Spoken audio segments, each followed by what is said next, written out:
Hey everyone, welcome back to another Godzilla Battleline video, and today we're taking a look at the logs for Shin Godzilla, Naranga, Ultraman, and Destoroyah. So, what are we looking at here? This is the Miro board. Longtime viewers of the channel know what this is, but for all the new people that have joined us in the last 2 or 3 months since I made one of these videos, this will be linked in the description, and basically it charts all of the maps, all of the expedition logs in the game. For those of you who are not aware, when you are opening your maps, your expeditions, right, your scheduled ones, there is like lore that appears on the top of the screen. You can scroll through it for a story. We've mapped out all of the stories for all of the characters and how to find exactly what you're looking for, and this will help you predict early on who you're going to be getting. Now, I should make it clear that there's a key up here that talks about how to read the maps. Everything is broken into a bracket. I gotta re-add the brackets. They got deleted when I rearranged everything, but for the sake of this video, I'll just explain it to you. The first 2 entries are your environment entries. They mean nothing. It's just to set up the story. Entries 3, 4, and 5 will determine the category of the unit. And we've started to see that it doesn't really, some units it doesn't matter what 3 and 4 are. It just matters really what 5 is. 5 will really determine what bracket they fall under. And then 6, 7, and 8 are the key identifiers, which will basically tell you exactly what the unit is. The entry 6 is unique to like most units. There are a few units, like you'll see in this video, with an exception that entry 6 is shared. Same with entry 7. Entry 8 is 100% unique, but 6 and 7 also like 90% of the time are unique. So let's take a look. All the environmental logs are applicable to all the units, so doesn't matter. And tons of people share in the Discord their environment logs and ask what they're gonna get, and they're gonna get the same answer from me every time. It means nothing, and come back later. So let's take a look at Shin Godzilla first. Now, Shin Godzilla is a very particular case. So here he is, right? We'll follow his path all the way back. He actually crosses sections, which is not very common. Not a lot of characters do that. So let's take a look at how to read his logs first. We have discovered colossal footprints stand firmly into the ground. A thorough search will be conducted in hopes of locating more. This is an identifier of pretty much everything in this category, except for Mechagodzilla. No, I'm sorry, Mechagodzilla is from this category, but he has shared logs. And Shin Godzilla is the exception. So the footprints stretch onwards. We will use them as our guide while keeping an ever watchful eye on our surroundings. Now, generally, 99% of the time, the next log will be thunderous roar rang out, but you follow this tag all the way over here, and you get, after investigating our surroundings for a short while, one of the soldiers called out. That moves down to anything in this bracket, which is usually, shared between monsters that have like an undetermined, like, origin point.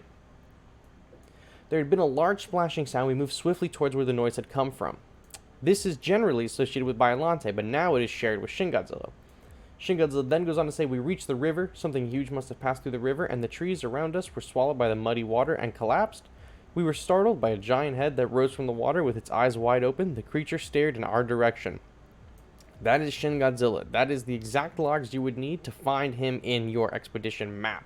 Now, I should say that the monsters can be in your maps without having their expedition up, but that the expedition generally is whatever's going to be pulled first from your box, and 100% of the time, if there's one 4-star in your box, it's going to be in the number 1 slot. It's going to be the logs. Next, Ultraman and Destoroyah actually share the same bracket, kinda, as Shin Godzilla, so we'll go through from the top. We've set out on our expedition, but are yet to encounter anything out of the ordinary. Progressing further in our search, it seems we've emerged into an open area. After investigating our surroundings for a short while, one of the soldiers called out. Now, this can branch into any of these monsters over here that we just discussed. Let's take a look at Ultraman first. There were what seemed to be human footprints, but where would they lead? Following the footsteps, we found a figure standing before us. The moment we laid eyes on it, it released a blinding light. After the flash of light, we were met by a silver giant. So a silver giant in your logs, that is going to be Ultraman. And he comes from the bracket of, we have set out on our expedition but have not discovered anything out of the ordinary.